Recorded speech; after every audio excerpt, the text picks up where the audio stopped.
কাদের জন্য রোজা রাখা ছাড় দেওয়া হয়েছে? রমজানের রোজা কাদের জন্য ছাড় আছে যে তারা না রাখলেও চলবে? রমজান রোজা না রাখলেও চলবে শিশুদের, যারা অপ্রাপ্ত বয়স্ক, তাদের রমজান রোজা রাখা ফরজ নয়। আর যারা অসুস্থ, মস্তিষ্কের দিক থেকে অসুস্থ, যারা আপনার তাদের মাথা ঠিক নেই, এরকম অসুস্থ মস্তিষ্কের মানুষ, আল্লাহ তাআলা তাদের আকল বা বিবেক লোপ করে ফেলেছেন, এরকম অসুস্থ কেউ আছেন, পাগল যাদেরকে আপনারা বলেন, তো এরকম হলে তাদের উপরে রমজান রোজা ফরজ নয়।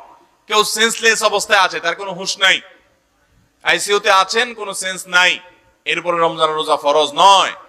ঠিক একইভাবে যিনি মাসিকে আছেন, যে মহিলা পিরিয়ডের মধ্যে আছেন, তার উপরে রমজান রোজা ফরজ নয়, বরং ওইটা রোজা রাখা নিষেধ, হারাম। যে মা সন্তান প্রসব করেছেন, সন্তান প্রসব পরবর্তী ব্লিডিং হচ্ছে, ওই অবস্থাও তার জন্য রমজান রোজা রাখা ফরজ নয়, বরং ওই টাইমে রোজা রাখা নিষেধ।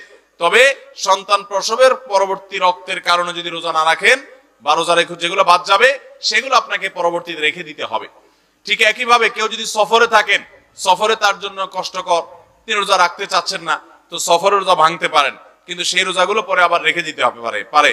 কারণ আল্লাহ বলেছেন ওয়ালাল্লাযীনা ইউতিকুনাহু ফিদিয়াতুন ওয়াল ফামান কানা মিনকুম মারিদান আও আলা সাফারিন ফাইদ্দাতুম মিন আইয়ামিন উখার।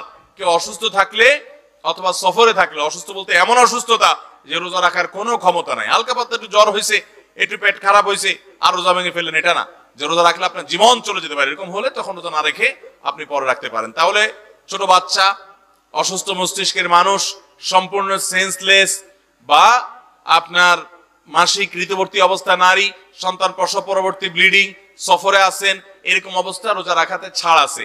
আপনি চাইলে এর মধ্যে কিছু কিছু আছে যেগুলো রোজা পরে, যেমন সফরটা আপনি চাইলে পরে রাখতে পারেন। অসুস্থ এত বেশি যে আপনার এই অসুস্থতা রোজা রাখার মতো অবস্থা নেই, তাহলে আপনার জন্য ছাড় আছে, আপনি চাইলে পরে রোজাগুলো রাখতে পারবেন।